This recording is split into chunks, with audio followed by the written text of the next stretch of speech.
Orang tuh sujud di hadapan Allah, sujud. Bukan pahala yang didapatnya, tapi dosa. Andai kata dosa itu dibagi kepada penduduk kampung, binasa matian penduduk kampung dapatnya dosa itu. Sujud nang macam apa nang jadi dosa ini? Para hatana sujud di hadapan Allah, mulutnya membaca subhana rabbiyal a'la, tapi hatinya merancang kemaksiatan kepada Allah Subhanahu wa taala. Nah, dalam hati merancang maksiat, tapi mulut mengatakan subhana rabbil a'la, anggota batinnya sujud kepada Allah. Ini bukan sujud mendatangkan pahala, tapi mendatangkan dosa. Andai kata dosa itu dibagi kepada penduduk kampungnya, binasa sekampungan itu. Ini adalah sifat orang-orang yang khusyuk, maka telah menunjukkan ini hikayat-hikayat dan hadis-hadis serta apa yang telah terdahulu, bahwasanya pokok dasar dalam salat itu adalah khusyuk dan menghadirkan hati.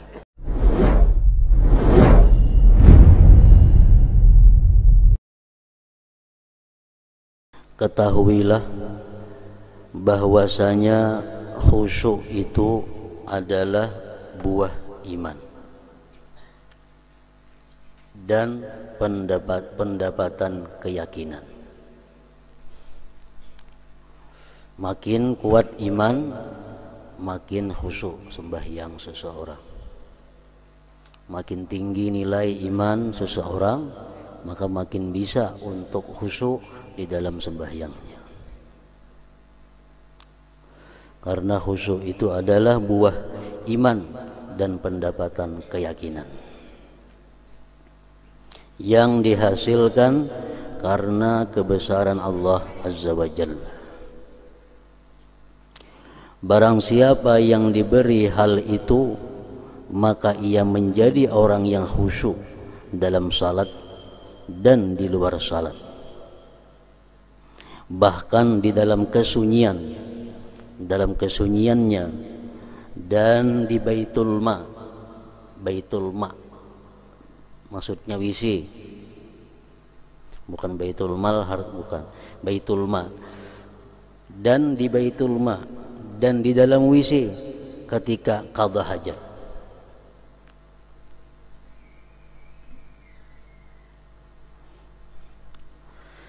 Sesungguhnya sesuatu yang menjadikan khusyuk adalah mengetahui penglihatan Allah Ta'ala kepada hamba.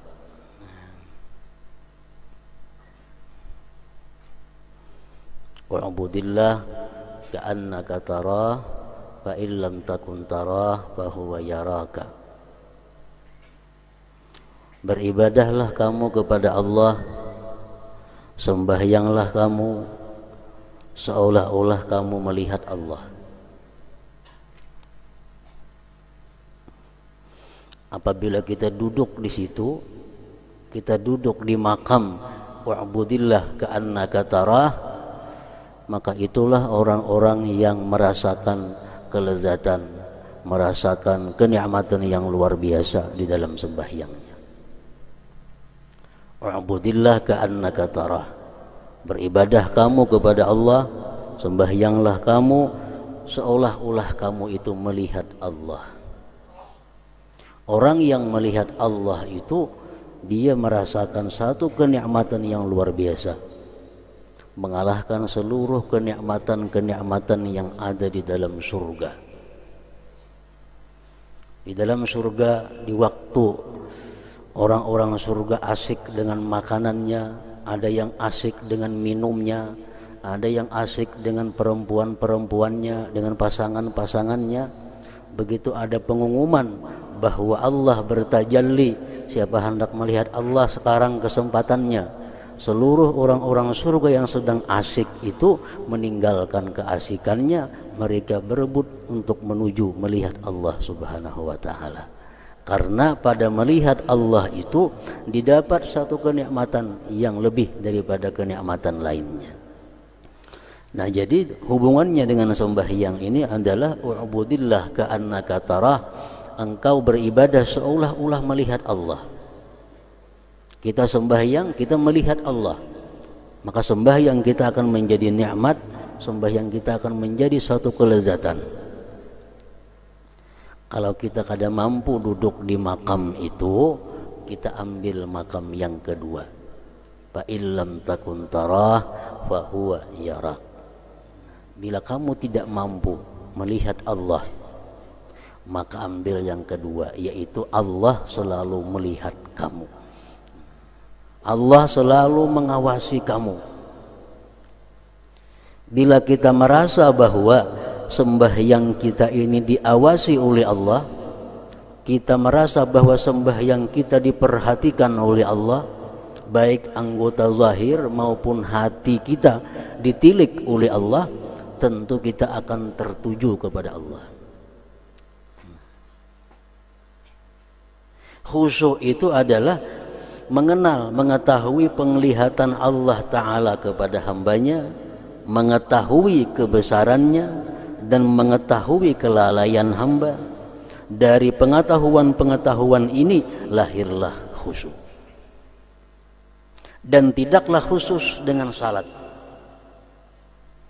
Di luar sembahyang pun, dalam kehidupan sehari-hari, orang yang mengimani, meyakini bahwa Allah itu selalu melihat dia, Allah selalu mengawasi dia, walaupun dia di luar salat, dia akan khusyuk. Dia akan tunduk, dia akan malu kepada Allah. Kalau dia meyakini bahwa Allah selalu melihat dia.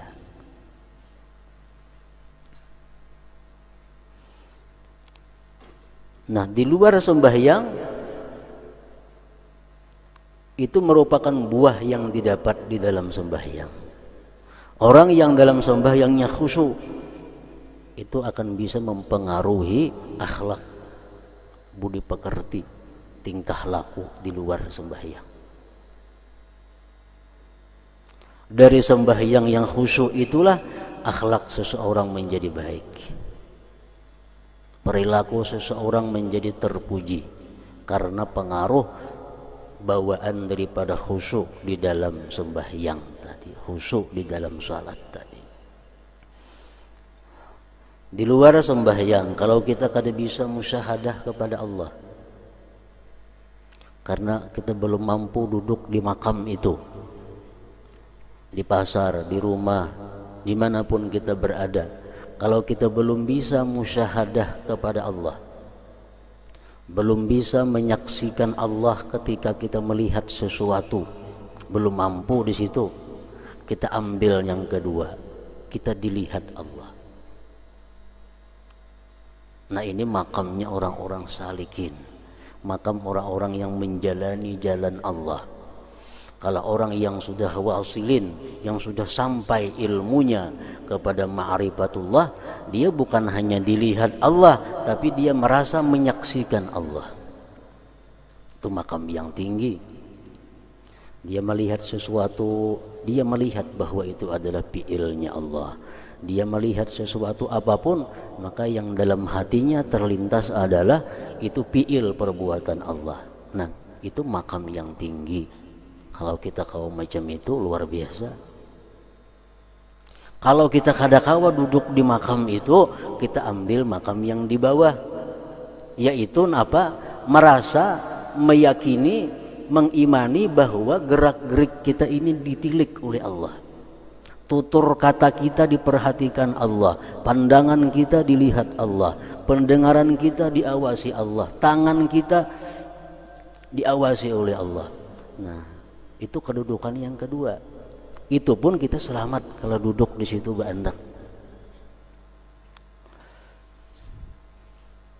Biasanya bila sudah mantap di sini hanya bisa melakukan musyahadah itu. Syekh Abdul Wahab Asy-Sya'rani di dalam manaqib beliau disebutkan bahwa beliau itu kadang mau duduk bahunjur. Duduk bahunjur kayak apa aja panatnya, paling kadang mau berdiri. Kalau bahunjur kadang mau. Kenapa ditanya beliau, kenapa pian duduk kadang mau bahunjur? Beliau menjawab, aku malu karena aku dilihat Allah tidak baik seperti itu. Satu keyakinan yang luar biasa bahwa duduk bahunjur itu kada pantas, kada cucuk berada di hadapan Allah Subhanahu wa ta'ala. Orang yang selalu diawasi oleh Allah, ya macam itu kelakuannya, macam itu akhlaknya. Tutur katanya terukur, pandangannya terukur, langkah batisnya terukur.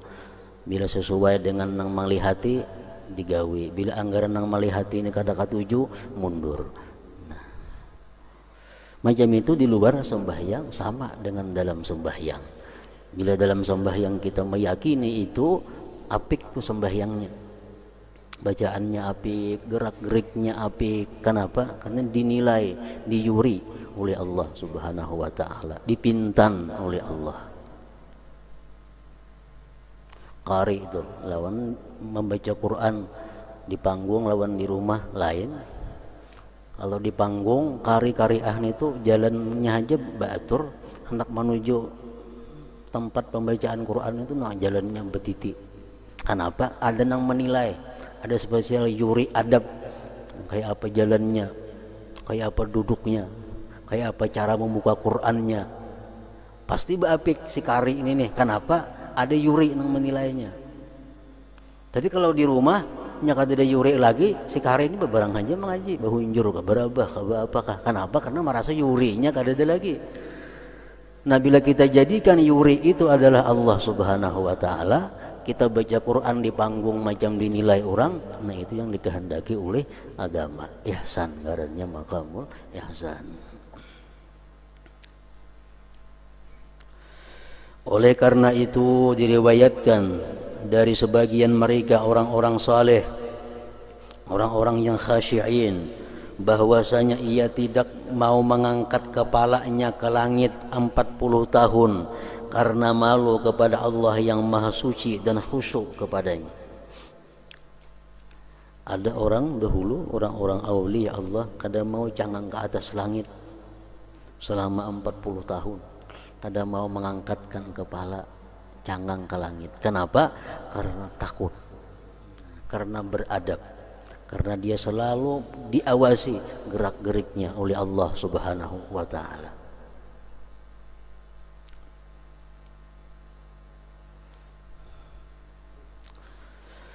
Ar-Rabi' bin Khaisam, salah seorang sahabat Ibnu Mas'ud. Ar-Rabi' bin Khaisam karena sangat merendahkan dan menundukkan pandangannya, sebagian manusia menduga bahwasanya ia buta. Jadi Rabi' bin Khaisam ini tunduk aja pandangannya, kada hulingang ke situ kamari, tunduk khusyuk. Lalu orang mengira Sayyidin itu buta. Ia pulang pergi ke rumah Ibnu Mas'ud, sahabat Rasulullah, selama 20 tahun mengaji lawan Abdullah bin Mas'ud. Rabi' bin Khaisam tadi. Kata jariyah, budak perempuannya, melihat ia, berkata kepada Ibnu Mas'ud, temanmu yang buta telah datang. Pembantu rumah Ibnu Mas'ud pun menyangka bahwa Rabi' bin Khaisam itu orangnya buta. Kenapa? Karena kada pernah cangang ke situ kamari, tunduk aja. Jadi bila datang ke rumah Ibnu Mas'ud, ujar pembantunya, hai Ibnu Mas'ud tuh kawan pian yang buta datang di belatar menghadangi. Padahal bukan buta, cuma karena khusyuk pandangan beliau selalu tunduk. Maka Ibnu Mas'ud tertawa karena perkataannya tadi. Apabila ia mengetuk pintu, maka jariyah itu keluar kepadanya, lalu ia melihatnya, menundukkan dan merendahkan pandangannya. Dan Ibnu Mas'ud apabila melihat kepadanya Rabi' bin Khaisam tadi, ia mengucapkan wabasyiril mukhbitin, artinya dan berilah kabar gembira kepada orang-orang yang tunduk, yang patuh kepada Allah. Ujar Ibnu Mas'ud lagi, demi Allah seandainya Muhammad sallallahu alaihi wasallam melihatmu wahai Rabi' bin Khaisam, niscaya beliau gembira karenamu. Pada lafaz lain, niscaya beliau menyukaimu. Dan pada lafaz yang lain, niscaya beliau tertawa. Nah, jadi pengaruh khusyuk dalam sembahyang kan sembahyang tunduk. Kita sembahyang disuruh mata kita mengarah kepada tempat sujud. Mata kada boleh liwat, kada boleh menyebar kiri kanan selain daripada tempat sujud. Itu aturannya sembahyang. Orang khusyuk macam itu. Rabi bin Khaisam ini karena sembahyang beliau khusyuk, sampai di luar sembahyang pun kalau Sidin berjalan ke mana pun pandangan Sidin mesti ke satu arah itu. Ini pengaruh daripada khusyuk di dalam sembahyang terbawa kepada di luar sembahyang. Pada suatu hari ia Rabi' bin Khaisam tadi berjalan bersama Ibnu Mas'ud pada tukang besi, pandai di kita. Ketika ia melihat perapian yang ditiup dan api yang menyala, maka ia jatuh pingsan. Rabi' bin Khaisam jatuh pingsan. Ibnu Mas'ud duduk di sisi kepalanya sampai waktu salat, namun ia tidak sadar. Maka ia membawanya di atas punggungnya ke rumahnya. Ia masih pingsan sampai seperti jam ia pingsan. Maka terlewatlah salat 5 waktu. Artinya seharian semalaman ada sadar lagi Rabi bin Khaisam ini pingsan gara-gara melihat orang meniup api pandai tadi tukang besi. Sedangkan Ibnu Mas'ud di sisi kepalanya seraya berkata, ini demi Allah adalah takut. Artinya akibat takutnya dia kepada siksa Allah Subhanahu wa taala, begitu melihat api orang meluluh wasi, nah, di situ dia membayangkan bahwa macam itulah neraka Allah Subhanahu wa taala meluluh lantakkan manusia. Melihat itu, memikirkan itu, akhirnya pingsan Rabi bin Khaisam tadi. Ar-Rabi' berkata, saya tidak pernah masuk di dalam salat lalu saya dipentingkan oleh selain apa yang saya ucapkan dan sesuatu yang dikatakan bagiku. Ujar Sidin, setiap aku masuk sembahyang, aku tidak pernah memikirkan sesuatu di luar daripada apa yang aku ucapkan. Itu artinya adalah khusyuk.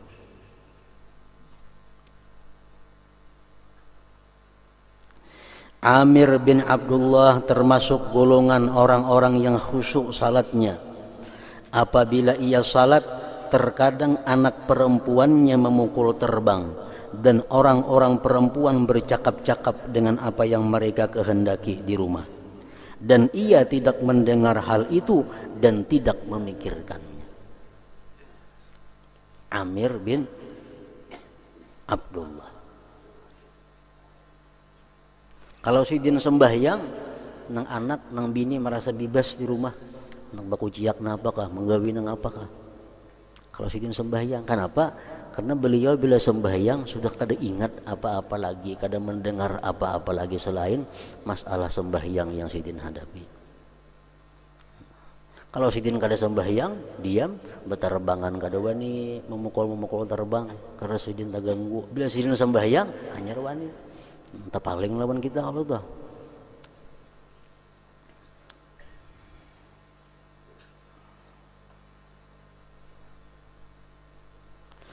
Pada suatu hari dikatakan kepadanya Amir bin Abdullah, apakah nafsumu berbicara kepadamu dengan sesuatu di dalam salat?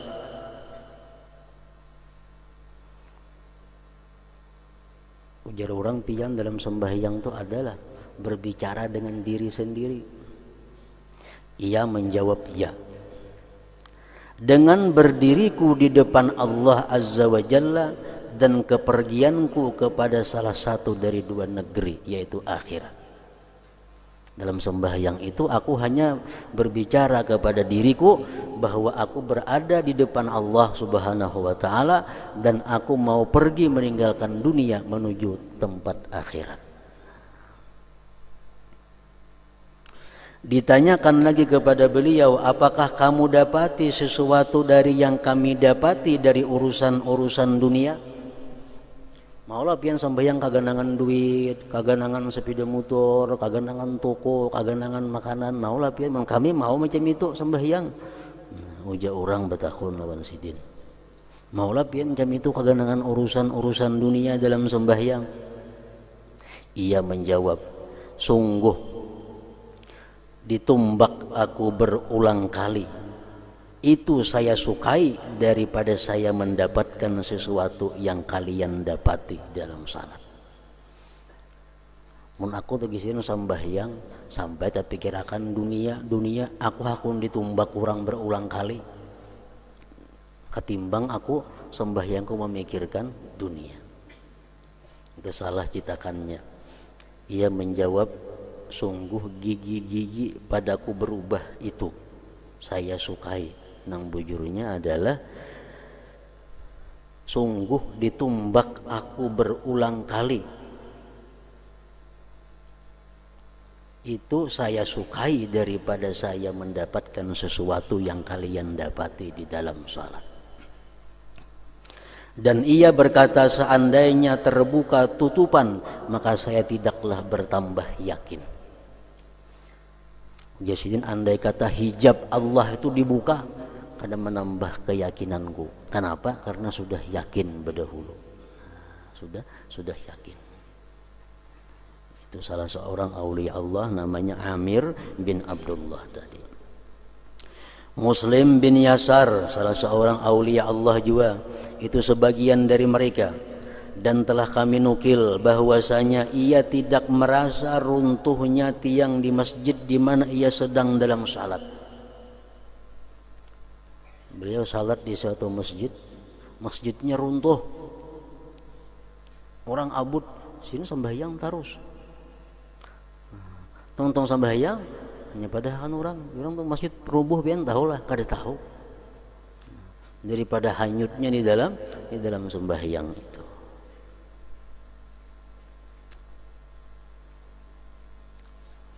Ini orang yang sudah sembahyang nangkaan nakatarah. Orang yang sudah sembahyang di mana menemukan satu kenikmatan, kelezatan berjumpa Allah yang lupa dengan sekelilingnya. Ya macam tadi, tihang rubuh kada tahu.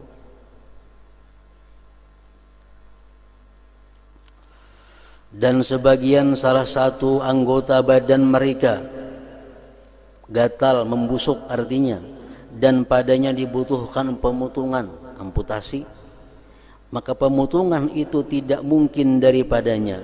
Maka dikatakan orang bahwasanya di dalam salat ia tidak merasakan sesuatu yang terjadi pada dirinya. Maka dipotonglah salah satu anggota badannya di mana ia di dalam salat. Orang ini karena penyakit itu kadang mau ampe mesti dipotong. Misal tangan, tatak tangannya. Jasidin bulah nama natak tanganku parahatan aku sembahyang. Jangan kau kada sembahyang, karena bila parahatan aku sembahyang, aku kada merasa lagi yang menatak tanganku itu. Nah, ini parahatan sembahyang dipotong tangan sidin untuk menghilangkan penyakit yang membusuk tadi.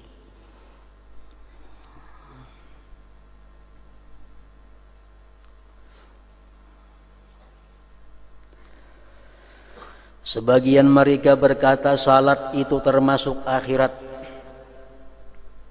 Sembahyang termasuk bagian akhirat. Apabila kamu telah masuk padanya salat, maka kamu keluar dari dunia. Maksudnya hati kita, pemikiran kita di dalam salat itu mesti keluar daripada pemikiran-pemikiran dunia. Dan ditanyakan kepada yang lain, apakah nafsumu membicarakan sesuatu dari dunia dalam salat? Lalu ia menjawab, tidak, baik dalam salat dan lainnya. Sebagian mereka ditanya, adakah kamu mengingat sesuatu di dalam salat? Maka ia menjawab, apakah ada sesuatu yang lebih saya sukai daripada salat, lalu saya mengingat pada waktu salat? Kalau kita mengatakan, kita menganggap bahwa sembahyang itu yang paling kita sukai, sembahyang itu paling lezat bagi kita, tentu kita kada akan ingat lagi yang lainnya. Orang yang sekian lama kada bertemu dengan orang yang dikasihinya, begitu dia bertemu, dia akan lupa dengan segala sesuatu yang ada di sekitarnya. Nah, macam itu artinya orang ini sembahyang itu merupakan kesukaannya, sembahyang merupakan kelezatannya. Kalau dia sembahyang, kadang mungkin lagi mengingat yang lain-lainnya. Nah, bila sembahyang ini hanya merasa bahwa perintah Allah, bila sembahyang ini merasa merupakan sesuatu keterpaksaan karena takutan lawan ancaman Allah, sembahyang pasti ingat yang lain-lainnya. Kenapa? Karena sembahyang bukan dianggap sesuatu yang menyenangkan, sembahyang bukan dianggap sesuatu kelezatan. Otomatis yang lain-lainnya timbulan di dalam hati kita.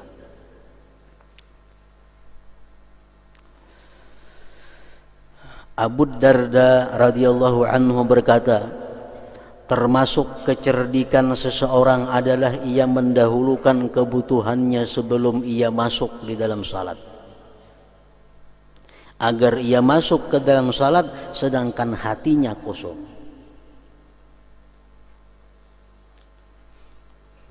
Apapun keperluan nang hendak sembahyang, gawi terlebih dahulu. Kisah Junaid al-Baghdadi, semuaan orang tahu lawan Junaid al-Baghdadi, bagaimana hebatnya Junaid al-Baghdadi.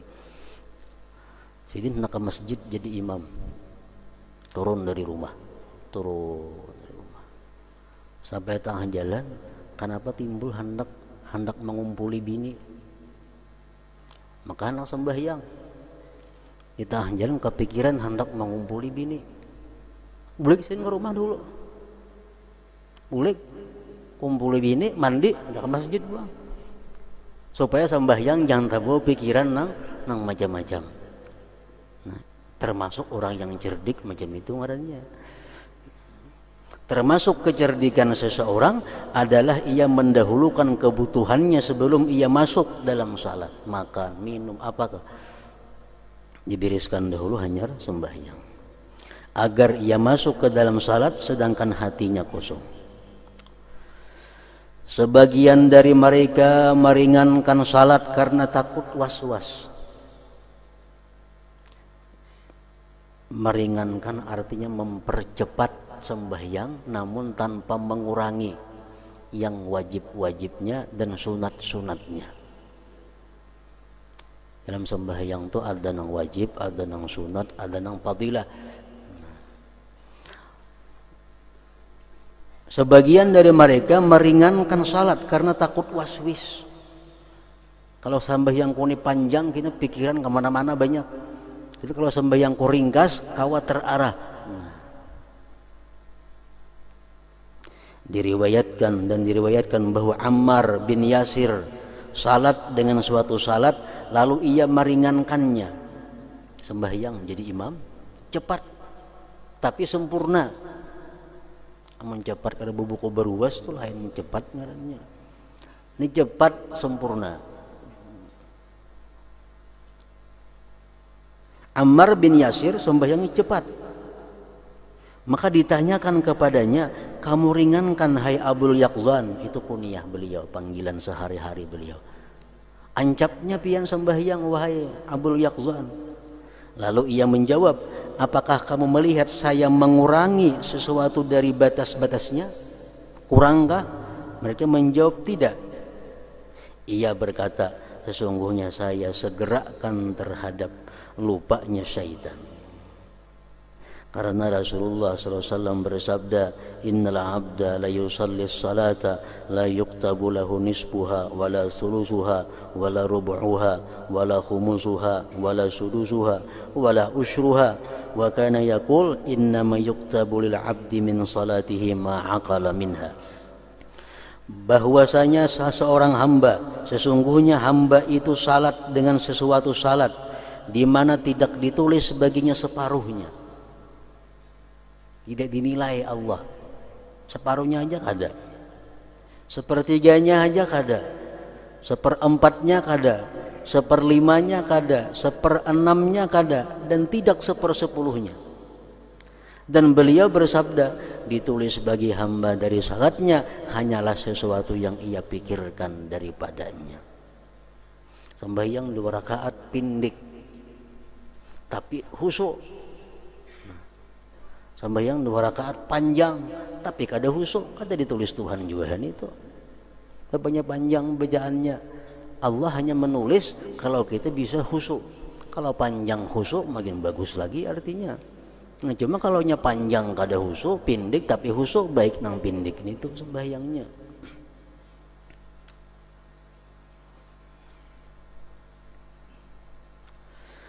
Dan dikatakan bahwa Talha, Az-Zubair dan sekelompok sahabat radhiyallahu anhum adalah orang yang paling ringan salatnya. Ringkas artinya. Dan mereka mengatakan kami mensegerakannya karena was-was syaitan. Bila panjang timbulan macam-macam di dalam hati, kena geritik-geritik napa-napakah keingatannya. Dan diriwayatkan bahwasanya Umar ibn Khattab radhiyallahu anhu berkata, ia di atas mimbar, sesungguhnya seseorang kedua pipinya beruban, jabisnya sudah beruban, sudah tua artinya dalam Islam, sedangkan ia tidak menyempurnakan salat karena Allah Ta'ala. Ditanyakan bagaimana hal itu, beliau menjawab, la yutimmu khusyu'aha wa tawadhu'aha wa ikbalahu 'ala Allah azza wa jalla biha. Artinya ia tidak menyempurnakan khusyuknya, perendahan dirinya dan dalam menghadapnya kepada Allah azza wa jalla. Padahal orang ini sudah lama masuk Islam, sudah tua di dalam Islam, tapi belum bisa sembahyang khusyuk dan tawadhu kepada Allah Subhanahu wa taala.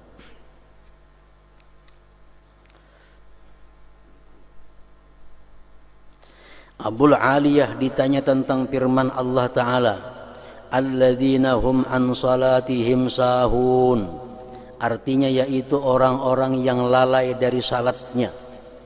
Itu firman Allah dalam surat Al-Ma'un. Terjemahnya yaitu orang-orang yang lalai dari salatnya. Abul Aliyah ditakuni maksudnya apa itu? Ia berkata, itulah orang yang lalai di dalam salatnya, maka ia tidak mengetahui pada berapa rakaat ia bertindak, apakah genap atau ganjil. Orang yang sembahyangnya sabar kali ingat rakaatnya tuh. Allah mengatakan, fawailul lil musallin alladzina hum an salatihim sahun. Fawailun lil musallin, celaka orang yang sembahyang. Orang yang sembahyang dikatakan celaka oleh Allah. Kenapa? Alladzina hum an salatihim sahun, mereka lalai dari sembahyangnya. Kada tahu lagi bilangan jumlah rakaatnya berapa, karena sembahyang hatinya, pikirannya dikuasai oleh yang di luar sembahyang itu. Al-Hasan berkata, dia adalah orang yang lalai dari waktu salat. Fawailul lil musallin alladzina hum an salatihim sahun, celaka orang yang sembahyang, yang mereka lalai dari sembahyangnya. Itu jar Hasan Basri adalah orang yang mengeluarkan sembahyang daripada waktunya, termasuk juga. Orang nang kesibukan macam-macam pekerjaan, pas sembahyang zuhur tak pukul 4. Allah mengatakan itu orang celaka. Dia adalah orang yang lalai dari waktu salat sehingga waktu itu keluar.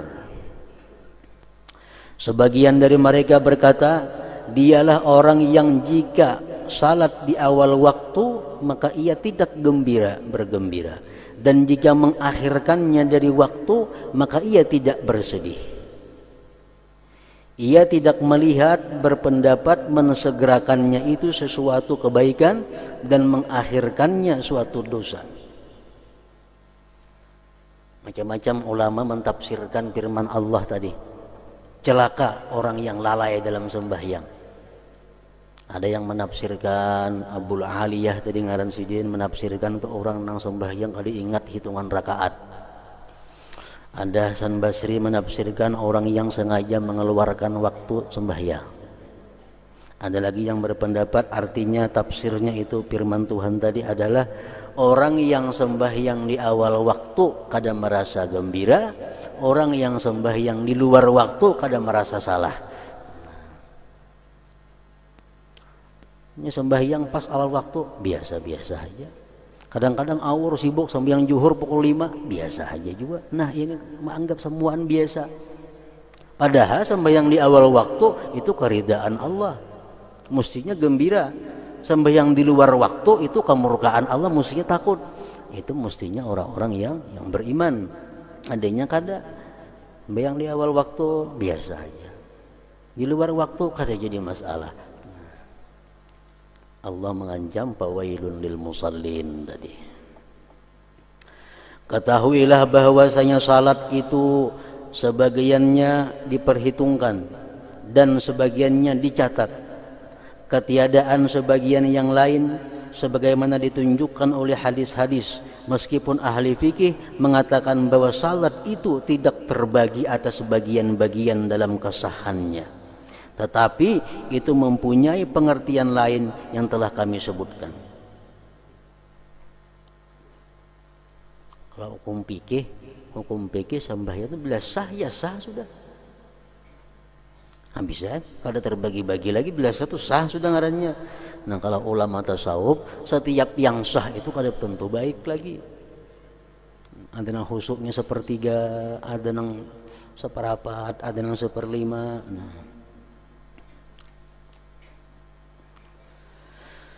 Tetapi itu mempunyai pengertian lain yang telah kami sebutkan. Makna ini ditunjukkan oleh hadis-hadis karena mendatang hadis penambalan kekurangan-kekurangan fardu dengan sunat-sunat.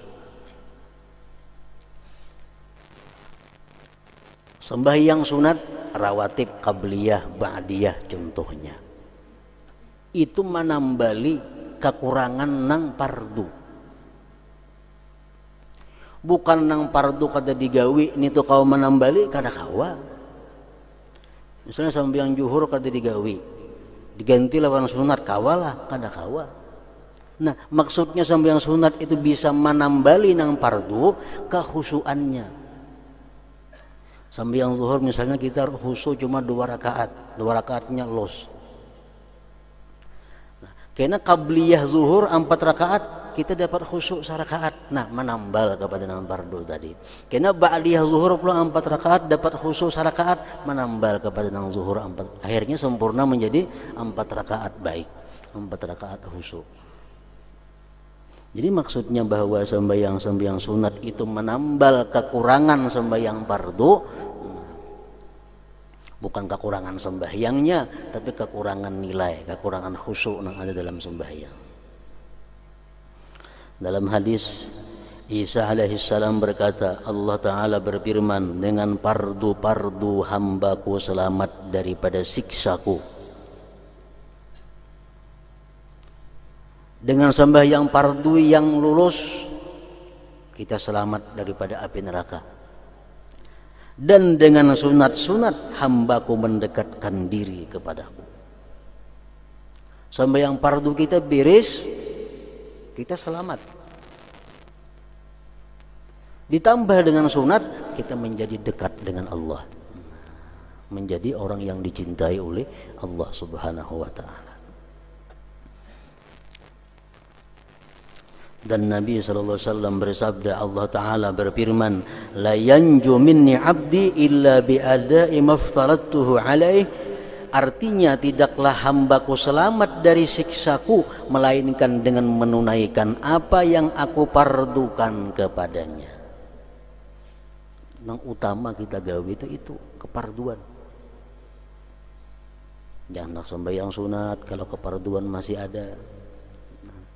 Jangan hendak bersedekah sunat kalau hutang orang masih banyak di situ kamari. Jangan hendak puasa sunat kalau hutang Ramadan masih ada. Kenapa?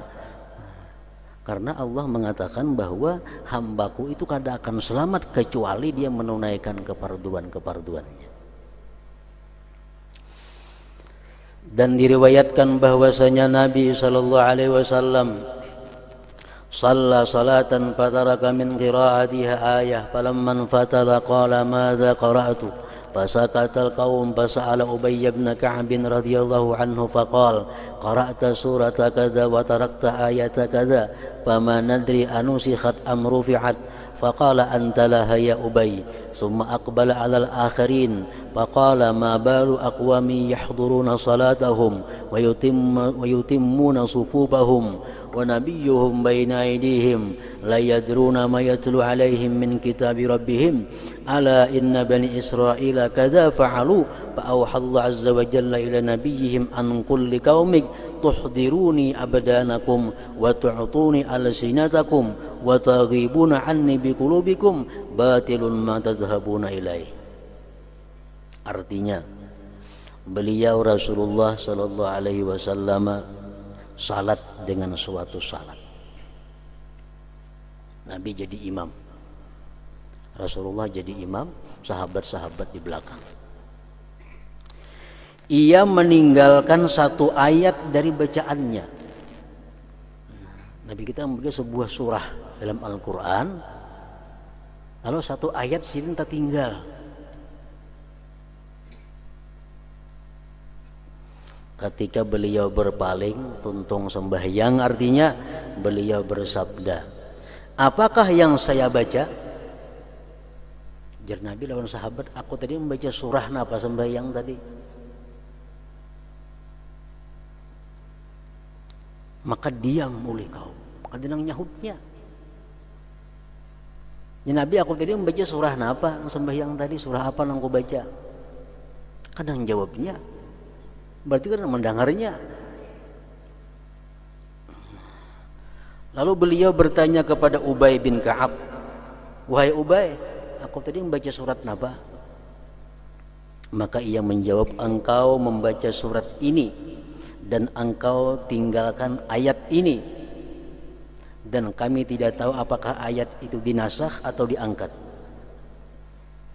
Hanya Ubay sayangnya engkau menjawab, yang lain kada kau menjawabnya. Engkau tadi wahai Rasulullah membaca surat ini dan tak tinggal tapi ada satu ayat. Cuma apakah tak tinggal, apakah memang itu dihapus ayatnya, kami kada tahu. Beliau bersabda, kamu bagiannya hai Ubay.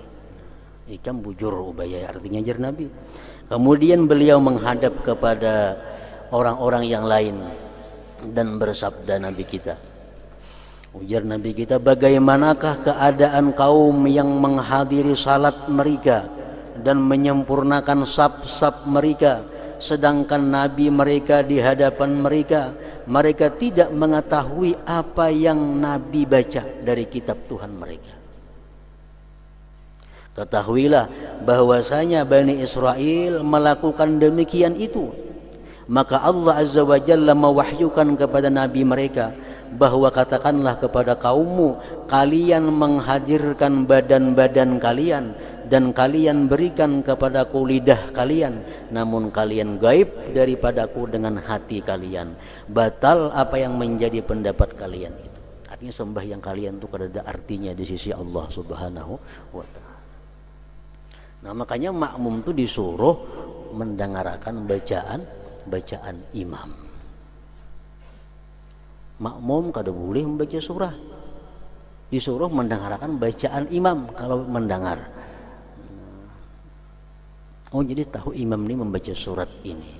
Jadi imam membaca surat nang sidin baca, kita makmum, kita nang mengerti umpamanya maksudnya. Nah kita paham apa yang dibaca oleh imam itu. Yang sembahyang sorangan kita membaca Fatihah lawan qul ya ayyuhal kafirun. Kalau sembahyang berjamaah maghrib kita Fatihah aja. Kenapa kita kadang membaca qul ya? Cukup kita mendengar bacaan imam.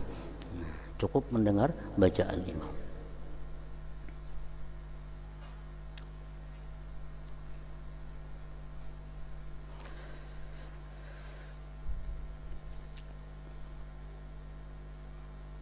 Ini adalah sifat orang-orang yang khusyuk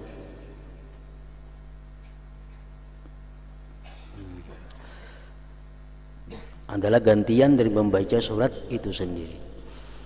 Andai kata kita sembahyang Allahu Akbar, jadi makmum di belakang. Awal kita membaca wajjahtu wajhiya lilladzi fataras samawati wal arda. Kita baca wajjahtu. Imam mulai Bismillahirrahmanirrahim, hampir membaca wajjahtu, dengarkan bacaan imam. Mendengarkan bacaan imam itu lebih utama daripada membaca wajjahtu wajhiya lilladzi. Kenapa? Karena mendengarkan bacaan imam itu menurut sebagian ulama hukumnya wajib. Sedangkan membaca wajah itu ada yang mengatakan wajib. Mendengar bacaan imam lebih utama daripada kita membaca doa iftitah itu. Yang lain kalau Fatihah. Kalau Fatihah kita mesti membaca karena itu wajib juga. Sebagian dari mereka berkata seseorang sujud dengan satu sujud di sisinya, bahwasanya dengan itu ia mendekatkan diri kepada Allah Azza wa Jalla, dan seandainya dosa-dosanya di dalam sujudnya itu dibagi kepada penduduk kotaknya, niscaya mereka binasa. Ditanyakan bagaimana hal itu terjadi, ia berkata ia sujud di sisi Allah sedangkan hatinya memperhatikan kepada hawa nafsunya dan menyaksikan kebatilan yang telah menguasainya. Orang tuh sujud di hadapan Allah, sujud bukan pahala yang didapatnya tapi dosa. Andai kata dosa itu dibagi kepada penduduk kampung, binasa matian penduduk kampung dapatnya dosa itu. Sujud nang macam apa nang jadi dosa ini? Para hatana sujud di hadapan Allah, mulutnya membaca subhana rabbiyal a'la, tapi hatinya merancang kemaksiatan kepada Allah Subhanahu wa taala. Nah, dalam hati merancang maksiat, tapi mulut mengatakan subhana rabbiyal a'la, anggota batinnya sujud kepada Allah. Ini bukan sujud mendatangkan pahala, tapi mendatangkan dosa. Andai kata dosa itu dibagi kepada penduduk kampungnya, binasa sekampungan itu. Ini adalah sifat orang-orang yang khusyuk, maka telah menunjukkan ini hikayat-hikayat dan hadis-hadis serta apa yang telah terdahulu, bahwasanya pokok dasar dalam salat itu adalah khusyuk dan menghadirkan hati, dan bahwasanya semata-mata gerakan-gerakan dengan kelalaian itu sedikit gunanya di akhirat. Kita sembahyang, gerakannya bagus, tapi kada khusyuk, sedikit manfaatnya di akhirat.